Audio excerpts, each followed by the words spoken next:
And imagine if instead of like 3,000 pregnancy centers across the country, that we had hundreds of thousands of churches that were offering compassion, hope, and help to those facing pregnancy decisions.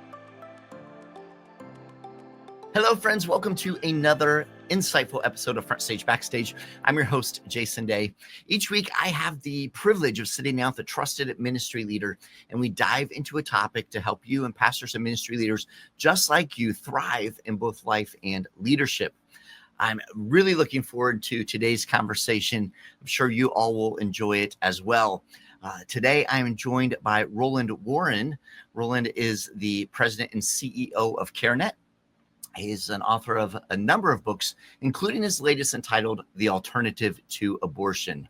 Roland, welcome to FrontStage BackStage. Good to be with you, Jason. I appreciate it. Yeah, thank you for making the time to hang out with us today. We're talking about a very, very important topic, a topic that has been discussed for decades and decades now. And that discussion has ramped up probably in recent times. It's an issue that impacts our society as a whole, right? Yeah. But it also impacts individuals. And Roland, before we jump into discussing the alternative to abortion and what you share, I would love to hear your personal story as to why is the issue of abortion so important to you, brother? Oh, well, that starts the whole process for me. And, if you read the book, it's actually the first chapter. I kind of tell the story of being an undergraduate at Princeton University.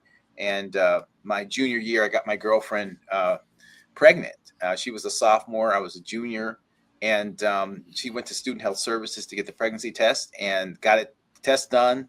The nurse comes back and says, the test is positive. And just assuming that the news would be negative, she says, now, of course, you're going to have an abortion. And my girlfriend, now my wife of 42, going on 43 years, punchline there, says, no, I don't want to have an abortion. I want to get married. I want to have my baby. The nurse says, my gosh, what year are you?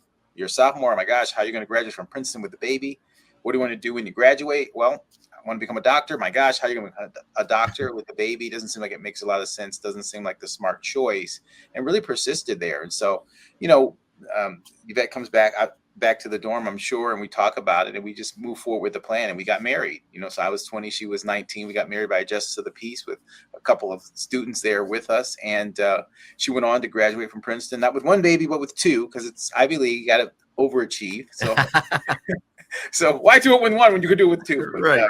She carried our second son in the graduation and went on to become a doctor. She's been practicing medicine almost 30 years, chief resident of her program. All these things that, the nurse said were just not possible if she was to bring the child into the world. So I wasn't a pro-life activist. I mean, at that time I don't even know if I even knew anything about the quote pro-life movement, if you will. But first, and that was the first moment where I was kind of confronted with this decision. And I saw the dynamics of how that played out that actually informed what's in the book, why we must be pro-abundant life. It's the kind of subtitle to that book, The Alternative to Abortion, why we must be pro-abundant life. It really started me on this journey of thinking about the issue differently than maybe how it's presented in the public square, and particularly how it's presented even in the church. But it was informed very much by the things that I saw in that relationship. So anyway, I went on and graduated from Princeton, went and worked in the business world for IBM, Pepsi, Goldman Sachs, and then God called me to nonprofit work with National Fatherhood Initiative, where I was president for about 12 years, working to help connect fathers heart to heart with their kids. And then God called me from there to CareNet, this ministry platform, which works to, help those who are facing pregnancy decisions by offering them compassion, hope, and help, and also discipleship through our connections with the church. And my story and the journey there actually really informed how I started to view the life issue as a relatively new person that wasn't really, quote, part of the movement, if Right. you will, but really had a perspective, a personal perspective, and then sort of a biblical and theological perspective that connected into it. And that's what I cover in great detail in the book. Yeah, absolutely love that. And Roland, what's so beautiful is how God has used your story, experiences. I mean, this is what God does. He's a redeemer, right? He takes that which could look like, your world's falling apart for, two young people studying at Princeton. And yet look at how God has full circle, redeemed that story, give you a beautiful family, beautiful life. And now you're having the opportunity to not just speak into the lives of people who are in similar situations as you and Yvette, but to provide through CareNet, through your ministries, action, support, wisdom to help people in those same situations. I just love to, praise God in those situations, see how God is at work. Now, Roland, I absolutely love, as I read through the book, I'll tell you, one of the things, you kind of mentioned this because you're outside the pro-life movement. And so experiencing what you've experienced, seeing what you've seen over the years, you bring a kind of a fresh perspective to this entire conversation, which I think is so needed. It was so encouraging as I read through the book because one of the challenges I think that we have, well-meaning people, even many devoted Christ followers, look at a lot of the effort and the energy and the resources that are given to banning abortion. Then they look at the effort, energy, and resources given to supporting mothers and supporting families, and they see a gap there, right? Mm-hmm. They say like people are so hyped up on the one, but are forgetting the other.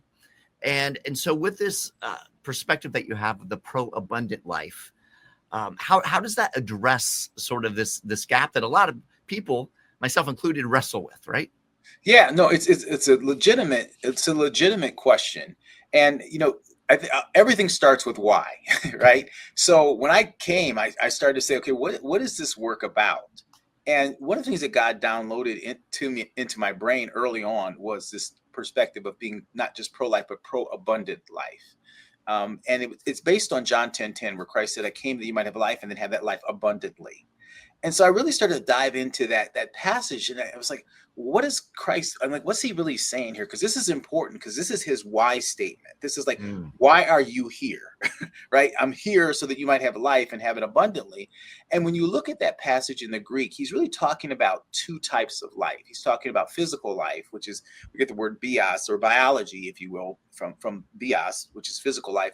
But he's also talking about zoe, which is a unique type of spiritual life that only comes from a relationship with God. So he's basically saying, I came to link your bios to my zoe, that you might be heartbeats that are heaven bound. And I looked at that and I said, my gosh. And then I kind of, wait a minute, is that what we're solving for in the pro-life movement? Are we solving for heartbeats that are heaven bound? Are we thinking about the issue that way? And, look, you can be an atheist and be pro-life, but you can't be an atheist and be pro-abundant life. And Jesus wasn't just pro-life, he was pro-abundant life, heartbeats that are heaven bound. And if you look all through scripture, Jesus had people coming to him with various bios needs, like those physical needs, water for the thirsty, food for the hungry, clothes for the naked, all these physical needs. And Jesus would meet them at their point of bios and then call them into a zoe relationship. So it really started me down the path of saying, wait a minute, as Christians, we should be framing this very, very differently from how we're framing it. And the reason why that's even more significant is that, and this kind of gets to kind of your point, because the term pro-life, I don't even know what it means anymore. I mean, if you really think about it, I mean, the term, let me put it this way. You have one person who says, I'm pro-life, and they base their pro-life perspective on a biblical narrative of Imago Dei. Children are created in the image of God, right? They're his image bearers, and that the circumstance of a child's conception and birth should not determine its humanity and worth. Whether you're conceived in love or it doesn't matter. Your humanity is intact because you're created in the image of God. That person's pro-life. Then you have another person who says, I'm pro-life. And they say, well, I'm for a 15-week ban on abortion. Okay. And that's kind of the stated kind of position. Like that's a pro-life position. But 96% of abortions happen before 15 weeks. And what about you? Well, I'm for a 20-week ban. Oh, okay. How many abortions happen before 20 weeks? 99%. That's also considered pro-life. So what you see has happened is we took an issue that is a binary issue of life or death, and we've made it on a continuum. Why did that happen? It happened because we gave the issue to the politics. And if you think about politics, by its very nature, politics is basically a framework of compromising convictions. You have two politicians that come and says, these are my convictions, these are my convictions. How can we compromise? Right? So you gave the issue to a framework by its very nature that's about compromising convictions in order to kind of move forward government. And we took this issue and we gave it there. So I've been saying we need to exchange this, like we need to exchange the podium for the pulpit, because the pulpit has a perspective that's articulated that is the same yesterday, today, and forever. It is based on John 10:10, why Christ came. It's based on these broader concepts of the Christian faith. And to me, if I was a child in the womb and I got to get somebody to advocate for me that it's going to be sturdy and durable, I don't think I really want the podium doing it. I'd rather have the pulpit. So a podium by its very nature has no gravitas. That's why when the president speaks, they put a seal in front of him, right? And he speaks. And then when he leaves, they take the seal, because anybody can just run up after that and speak there. So that's part of, I think, the challenge. So starting with this why being pro-abundant life as opposed to being pro-life. And when you think about it from a pro-abundant life perspective, that means that that pastors and the local church lead and frame the politics and material support based on their leading, as opposed to the politics lead. And so part of the reason why this frustration that you see is that so many Christians view the life issue primarily through the lens of politics. So you ask them, okay, are you pro-life? Yes, I am. Prove it. They tell you who they voted for. Right. They didn't they're framing it based on the podium. They're not framing it based on the pulpit, because the pulpit is a very, very different perspective. So that's the kind of overlay. And I'll just make one other point before we move on. When you say, so how do you engage on this? Well, there are two ways that you actually kind of think about this pro-abundant life perspective. So imagine I had a roof. I have this actual graph in the book. There's a roof with the words pro-abundant life, and there's two pillars that hold it up. And the two pillars are God's design for family and God's call to discipleship.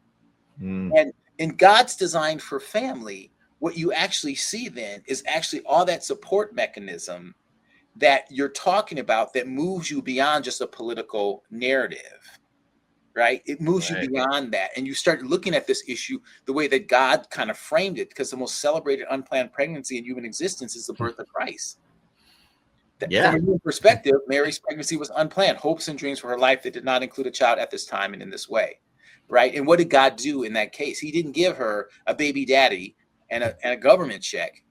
He gave her a husband for her and a father for the child growing inside of her. So you just start thinking about the issue much, much differently in terms of how you do that. So anyway, that's the kind of the first pillar. We can unpack that a bit more if you'd like, but that's kind of how you start to frame the issue out.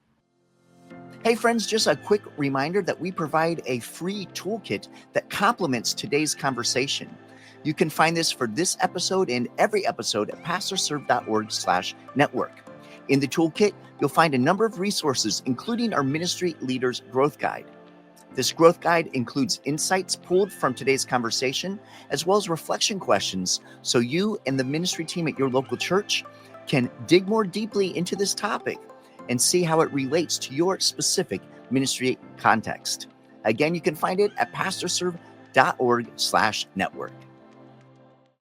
Yeah, Roland, I absolutely love that. And I love shifting that perspective and reminding us that when we're talking about life, really, we don't need to be leaning on the government or thinking the government needs to lead this. This needs to be led from those who embrace, the eternal life of Christ. And that makes perfect sense. The question that I have regarding the support structure around a woman who's unplanned pregnancy is, how do we help lean in to what she needs around her? Because one of the big things you write about in the book is the fact that abortion is just not an issue for women, right? But we have the idea of it takes two to tango, right? So help us understand what does that look like for us to lean into and invest energy and resources in the support of that family, as you said, is one of those pillars. Well, again, going to the birth of Christ, right?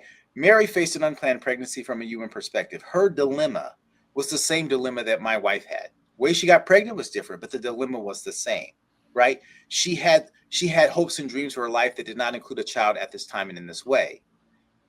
And what did God do to make sure that Mary's unplanned pregnancy wasn't a crisis pregnancy? He sent an angel to Joseph with a very specific call to be a husband to her and a father to the child growing inside of her. So what you see in the birth of Christ, which is in the first chapter, the first book of the New Testament, is two sanctities. The sanctity of marriage and family as God designed, and the sanctity of life. So the first part of how you address this, which again, from a biblical perspective, you see that God created a family. I mean, Jesus could have come into the world via a single mother, but that would have accomplished God's purpose, but it would have violated his principle, his design for family. And one of the things I saw, frankly, coming from my own experience and also from the fatherhood work, is that there's a disconnect with engaging men in this process. 87% of the women that have abortions are unmarried. 87%. My wife, when she got pregnant, for the first 5 months, there was one person who knew she was pregnant, me, other than her. That's it. Not her best friend, not her dad. Nobody knew except me. Do you think I had an influence? And why do you think my wife was less likely to have an abortion? Right? God has a design to make sure that mothers and children get the support that they need. It's called husbands and fathers. So when you frame the issue based on the narrative created through a political norm, or through, frankly, from the pro-choice perspective, that this issue is about a woman and a question mark, and then we respond, no, it's about a woman and a baby, in that circle, who's not included? Right. So part of the reason we're not having the success that we need to have around this issue is that we don't have a family-centric perspective.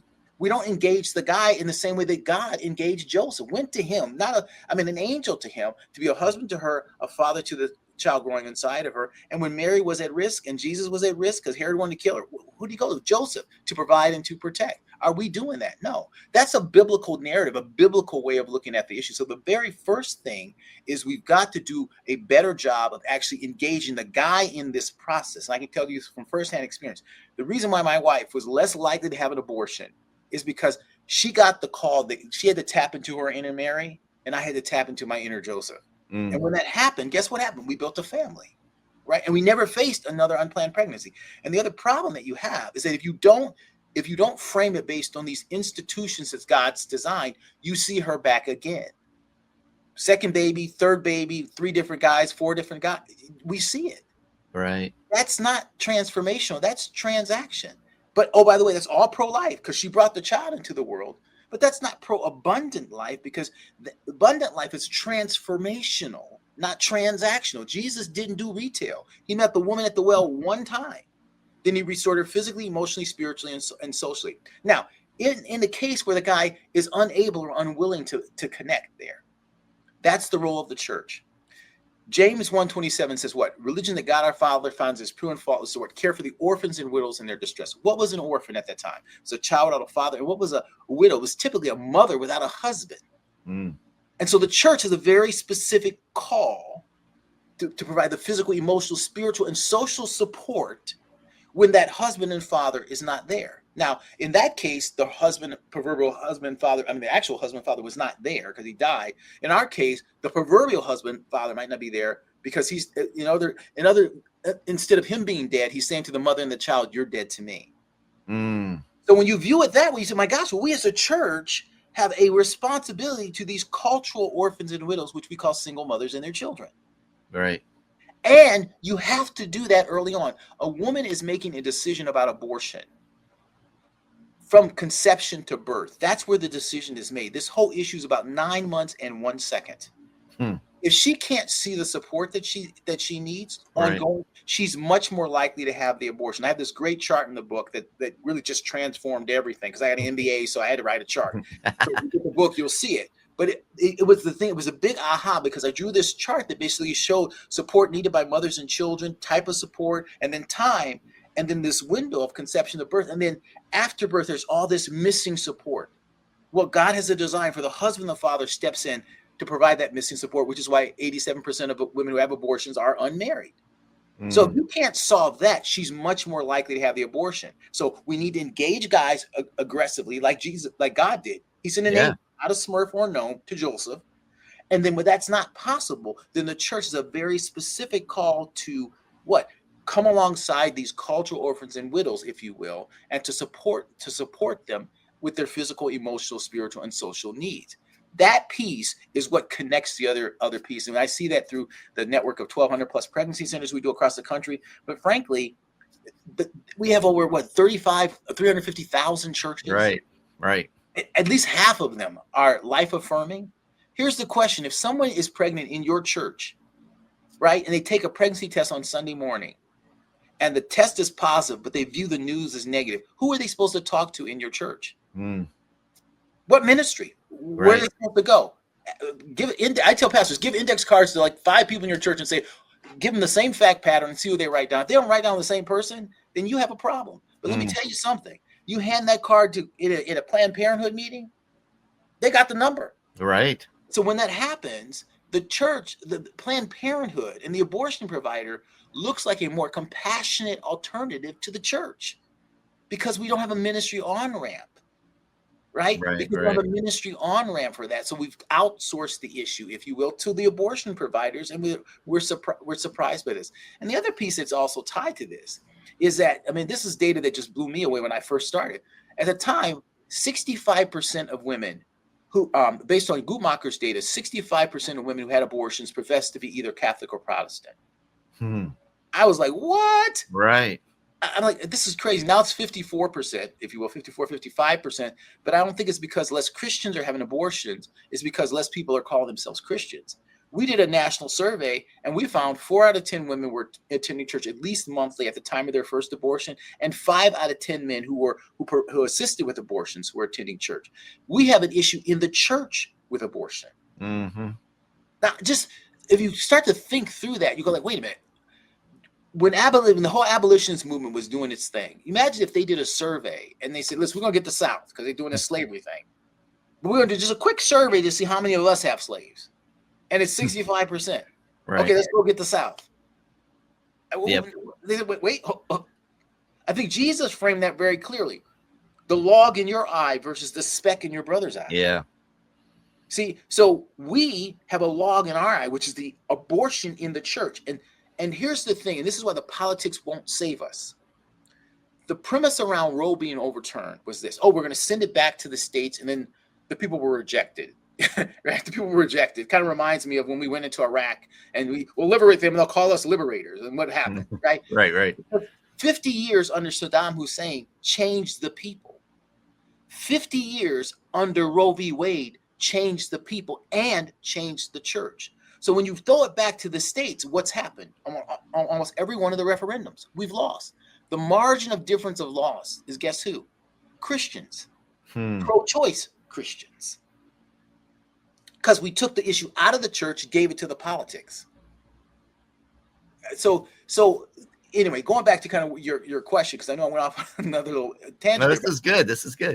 But frankly, when you start viewing it through that lens, that pro-abundant lens, you get all the support that you need, because you're saying, wait a minute, these are cultural widows and orphans, and we have to have a ministry response. And imagine if instead of like 3,000 pregnancy centers across the country, that we had hundreds of thousands of churches that were offering compassion, hope, and help to those facing pregnancy decisions. And that leads me to the second pillar of a pro-abundant life perspective, which is God's call to discipleship.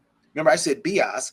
When a woman has a guy who says, I'll be a husband to you and a father to the child growing inside of you, she's much more likely to give the child what? Bios. But that's not the end of it. It's also Zoe, right? Heartbeats that are heaven bound. When that couple get connected to the church and become disciples who make disciples, first themselves and then of their children, then what do you get? Zoe. So the other piece is now you're starting to look at the issue through the lens of discipleship. So when you ask somebody, okay, what's your issue with abortion, or are you pro-life, and they say yes, and then they say prove it, their first answer shouldn't be who they voted for. They should be, well, I see everyone facing a pregnancy decision as someone who needs to be a disciple of Jesus Christ. She needs to be a disciple. The child growing inside of her needs to be a disciple. The guy got her pregnant needs to be a disciple.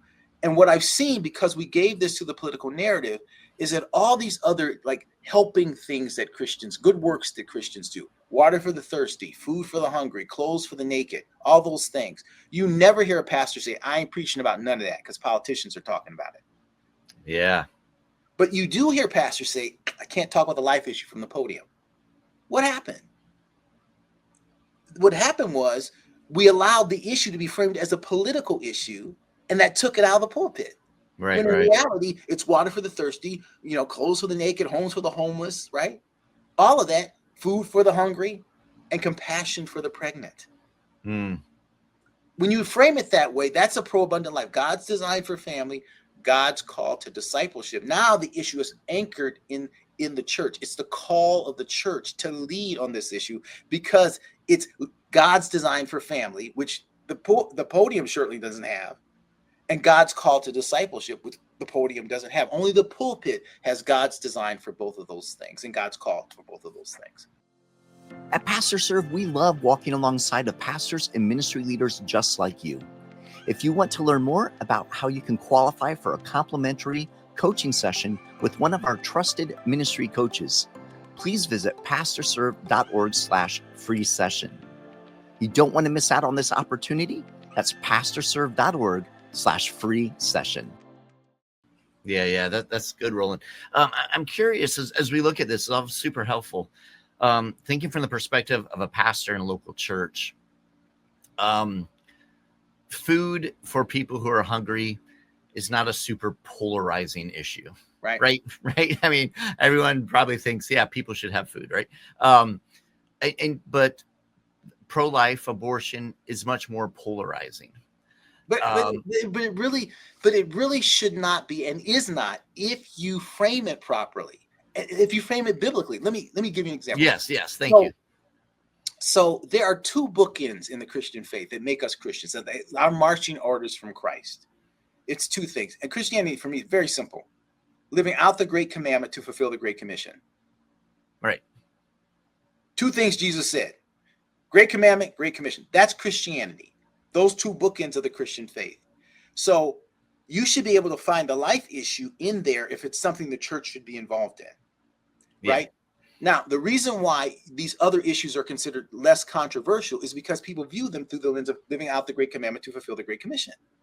I was on the board of World Vision for about 7 years. Mm-hmm. Dug wells, everybody viewed that through the lens of what? We're digging wells to what end? That we might make disciples. Not controversial. Abortion is in the Great Commandment and the Great Commission. Why? I love Luke 10:27, where a lawyer comes to Jesus. And this is great because it's all lawyers talking about it. Right? All lawyers. So he's coming with kind of an advocacy, kind of legal kind of framework here. What must I do to inherit the kingdom of God? And Jesus says, what does the book say? He says, well, love God with all your heart, your soul, your mind, right? Your strength in your mind, and love your neighbor as yourself. Great. Jesus gives him thumbs up. Now, if you look at that passage in Luke 10:27, the word for love there is agapeo, which is sacrificial love. Mm-hmm. The word for neighbor means near one or near fellow, near one. Now, we define nearness by two things: proximity, I'm next to you, right, or relationship, I'm your next to kin. The child in the woman's womb is her near one, in the nearest possible way. Right. And for the guy who got her pregnant, it's his near one too, bone of his bone and flesh of his flesh.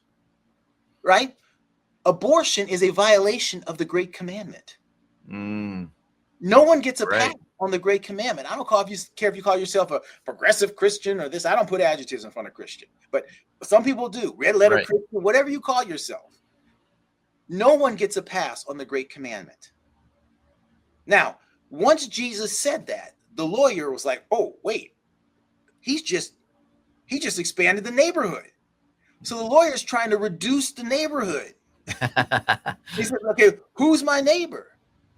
I tell people all the time, this is where Mr. Rogers and Big Bird meet. Because Big Bird and his crew walk around Sesame Street going, "Who are the people in my neighborhood?" Right? A little song. Yep. And Mr. Rogers got his own song too. It's "Won't You Be My Neighbor? Please, won't you be my..." He get a little James Brown on you. Rip his open, right? "Won't you be my neighbor?" The baby in the womb is like Mr. Rogers saying, "Won't you be my neighbor?" And the culture, and even frankly, even the church, is like Big Bird and his crew. So Jesus is like, "I see you're confused here. Let me break this down. I'm not going to answer your question with an answer. I'm going to answer with a story." He tells the story of what? The Good Samaritan. And what do you see in the story of the Good Samaritan? A neighbor who cannot advocate for themselves. And you see what? The church folk go to the other side, probably for very good reasons, right? Going to the other side. And the Samaritan goes near to the near one. In other words, the church, the rabbi, and the they went to the other side. They aborted the near one because an abortion is a rejection of vulnerable life for some other perspective. And the Samaritan, where did he go? He went near to the near one, time, talent, and treasure. Then Jesus says to the lawyer, so who was a neighbor to the man who fell? And the lawyer says, the one who showed him mercy. The word for mercy has the same Hebrew root as the word for compassion and the word for womb. Womb. So essentially, it's the lawyer saying to him, the one who put the man in the womb, because a womb is supposed to be a place of mercy.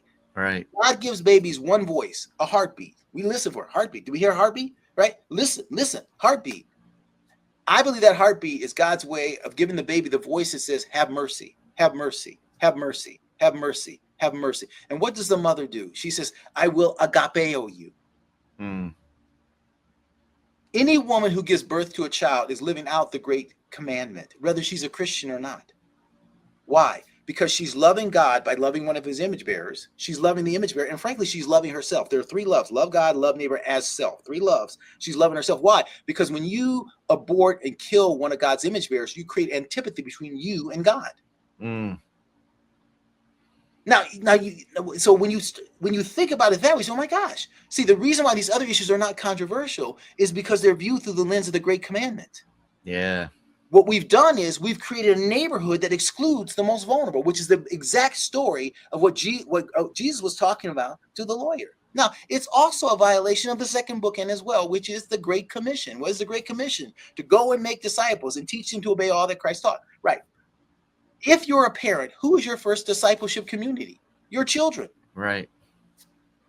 Here, newsflash, killing your children, even during the teen years, is not an act of discipleship. Right. It's not an act of discipleship. So abortion is a violation of the Great Commandment and the Great Commission. That's why Christians can't be pro-choice. Now, how many folks you hear talking about this the way I just did? Right. Now, you start framing it that way from the pulpit. I really believe this. You say, look, you got a problem with this, then you got a problem. You ain't got a problem with me. You got a problem with the Great Commandment. You got a problem with Jesus. Right. Because he said we must live out the Great Commandment to fulfill the Great Commission in every area of our life. And we must not create a neighborhood that excludes the most vulnerable. So the reason why we're involved in this issue is because it's a Great Commandment, Great Commission issue, not because it's a Republican or Democrat issue. Yeah. But that's the pulpit. Right. You got people in the pews viewing it through the podium. And as a pastor, in my view, and I ain't one, but my view is, as you start to frame it through the pulpit, and you say, no, you got a problem with this, then you got a problem with Jesus. And I always tell people, you're a Christian, yes, okay. And this issue, well, ain't really my thing. I say, do you realize your entire faith is built on an unplanned pregnancy from a human perspective, and how God responded to it? What do you mean it's not your issue? It's the only issue. God used the unplanned pregnancy in Mary's life to an end, that she would become a disciple of Jesus Christ, that Joseph would become a disciple, that you and I would become disciples of Jesus Christ. So when you see a woman facing an unplanned pregnancy, your first thought shouldn't be, who do I need to vote for so she can't have an abortion or any of those things. Your first thought needs to be, could it be like with Mary, that God is using this unplanned pregnancy so that she might become a disciple of Jesus Christ? That God is using this unplanned pregnancy to give me an opportunity to live out the Great Commandment, to fulfill the Great Commission, which is what my call is as a Christian. That's pro-abundant life. Yeah, that's good, Roland. That's not pro-life. That's pro-abundant life. So I really believe this firmly. So for pastors who are, again, I'm not a pastor. Don't play one on TV. God just downloaded this into my brain. And I'm just out there, and I'm a pastor groupie. I tell you, I'm a pastor groupie. Because, and here's the thing. This is the other challenge here, and this is a challenge I've kind of put. I've said to the quote pro-life movement at times, which maybe makes me a little bit of a pariah to some degree. But I've said, listen, this is a John the Baptist moment for the pro-life movement, in my view. And what I mean by that is, remember when John's disciples came and they were mad, and they're like, look, we got our chairs set up, towels, everything, our baptismal music, everything's set, and they're going to Jesus to get baptized. And John was like, He must increase, we must decrease. Right. See, I'm a para Jesus. This is like the pro-life movement is a para church. Para means to come alongside the church. So when people say, churches, I want to come alongside the pro-life movement. No. You got it exactly backwards. Right. It's not the church coming alongside the pro-life movement. It's the pro-life movement coming alongside the church. It's good. Because the destination is the church. The destination is the local church. You don't stop at the signs on the way to Disneyland and camp there with your kids. Go, we're here. They say, no. That's a pre-Disney. No. It's a paradigm. It's like to lead you someplace else. But when you frame the issue through a pro-life narrative, the destination is not the church. The destination is the polls. Right. I mean, again, this is all there in the first chapter, the first book of the New Testament. God's design for family, and then God's call to discipleship. Guess where that is? In the last chapter, the first book of the New Testament. It's all there. He laid it all out for us. The most celebrated unplanned pregnancy is our way forward. And I'll just say this one thing. If I say to you, okay, look, Jason, there's a woman facing an unplanned pregnancy. You can change everything, any and everything about this except the fact that she's pregnant. What do you want to have happen? As a Christian? Okay, do you want her to have the baby? Okay, great. So you want to be a single mom with a kid? Is that what you want? No, I want the guy to be involved. Okay, what do you want him to be? A baby daddy that brings diapers every now and then? I mean, no, I want him to be married. Okay, married. Okay, what kind of marriage you want them to have? High quality, low conflict marriage. Okay, what else? Anything more you want here? Well, I want the child to be raised in the fear and admonition of the Lord. Oh, so you want them to create a Christian marriage, to be disciples who make disciples who live and love like Jesus. Okay, if that's what you want, so ask yourself a question: is that what the Christian movement around this issue is solving for? That's good. Right? It's not. And the political narrative is not solving for that at all. Right, That's why the political narrative cannot lead. And here's the thing that you'll see too. This is what I say. Advocacy, what you're talking about is like people's frustration with like the advocacy versus care, right? There's advocacy and then there's care. In the narrative of the Great Commandment, you see advocacy and care. The lawyer's coming with an advocacy response. And Jesus says, yep, advocacy is needed. But then what does he do? He pivots to care. He doesn't just say, well, you got it right. He pivots him to care. Advocacy has to lead to care. Right. Absolutely. In the biblical narrative. And the Great Commandment, he pivots him to care. It's not just about what the law says. It's about what the people do. Right. And from what the law says, the people are supposed to do what? Live out the Great Commandment to fulfill the Great Commission. That's good. Roland, with that, it's all fantastic. I imagine there are pastors, ministry leaders right now watching or listening who are like on board. But the question is, what then? Okay. So right? Yeah. So help us with that, because it's all in the book. It's all in the book. Here's what you do. In churches, many churches have small groups. And a lot of times our small groups are about us loving us. What if your small group became about us loving them? What if your small group was trained so that you could have a ministry response for someone in the church who's facing a pregnancy decision, and those who are coming from pregnancy centers and from the community that are facing pregnancy decisions? So we developed a resource called Making Life Disciples, which is designed very specifically to train small groups in the church to come alongside women and men facing pregnancy decisions. And even if she chooses abortion, you still come alongside her. Why? Peter aborted Jesus by the fire, because an abortion is a rejection of vulnerable life. Right. And what did Jesus do? Well, I guess I'm done with him. No, he restored him. Do you love me? Do you love me? Do you love me? So when you think about the issue through a discipleship lens, you realize whether she makes a decision for life or not, which we want desperately, just like Jesus wanted Peter not to reject him. His desire was for Peter to be a disciple who made disciples.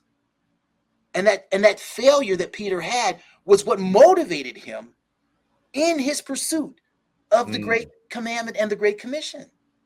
Some of the most effective people I've seen in this work are people who've had abortions, which leads me to the second piece. So the pre-abortion thing is having a ministry in your church for folks facing pregnancy decisions and those outside the church facing pregnancy decisions, so that the church is not viewed as less compassionate than Planned Parenthood. You have ministry people coming alongside. Why that woman want to have an abortion? She don't have a place to live. Anybody in your church got a room? Right.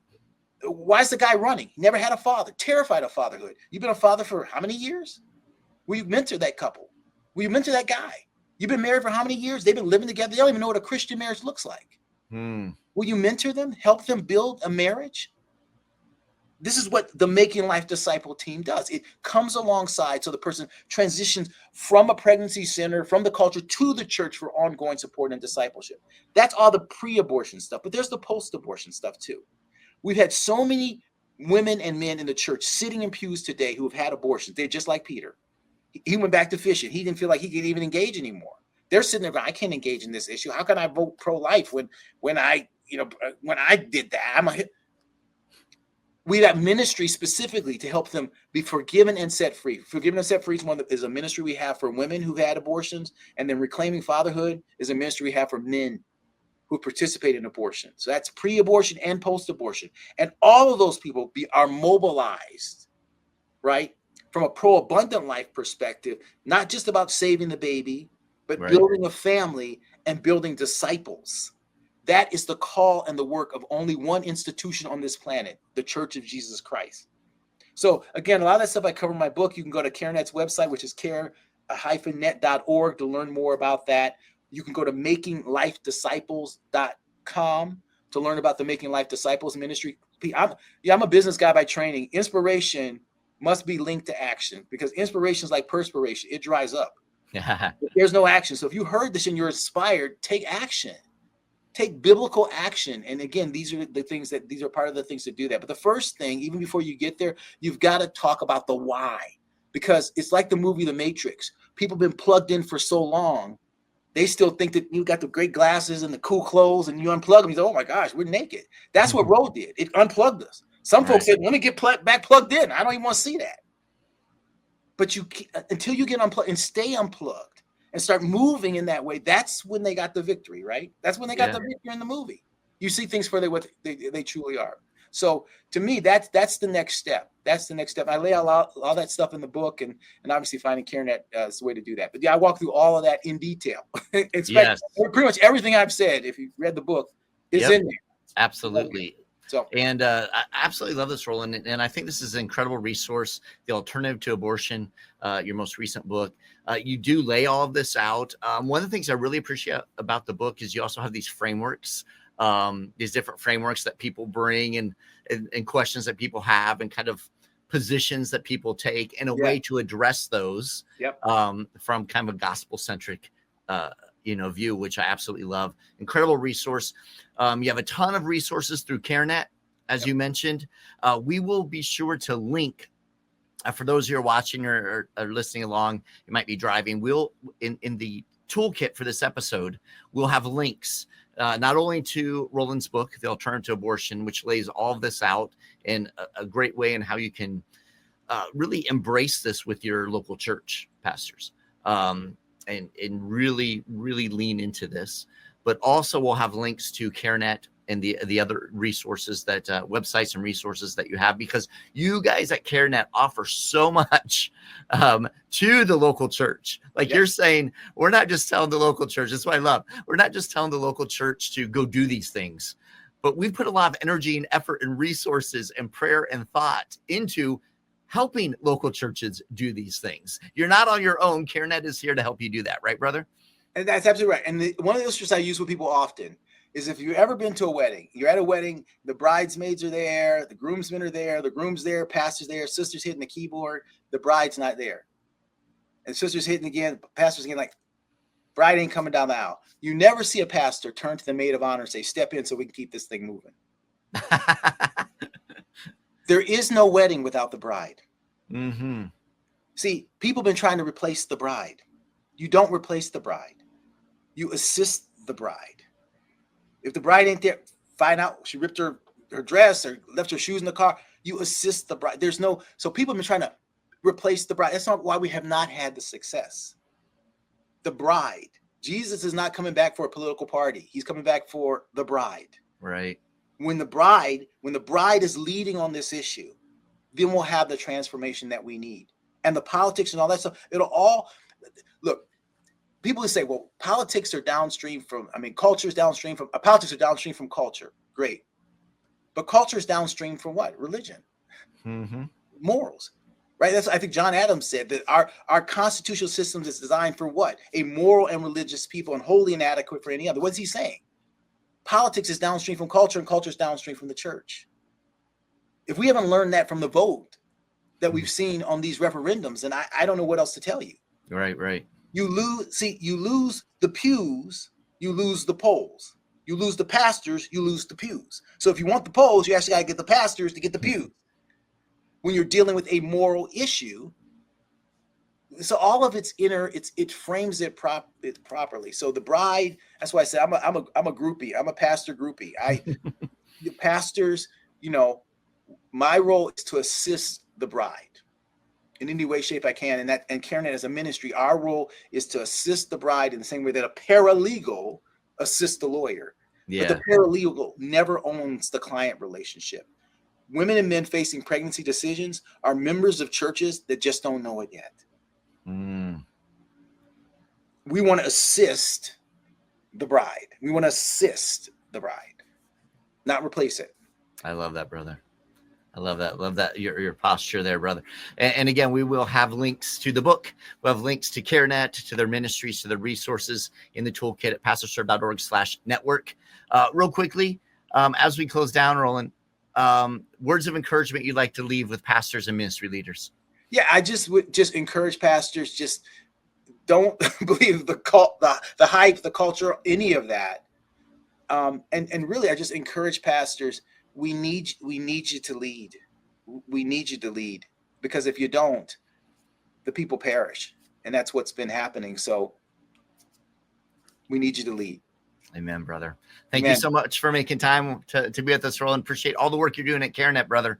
Thanks very much. Thanks for having me on. All right. God bless you.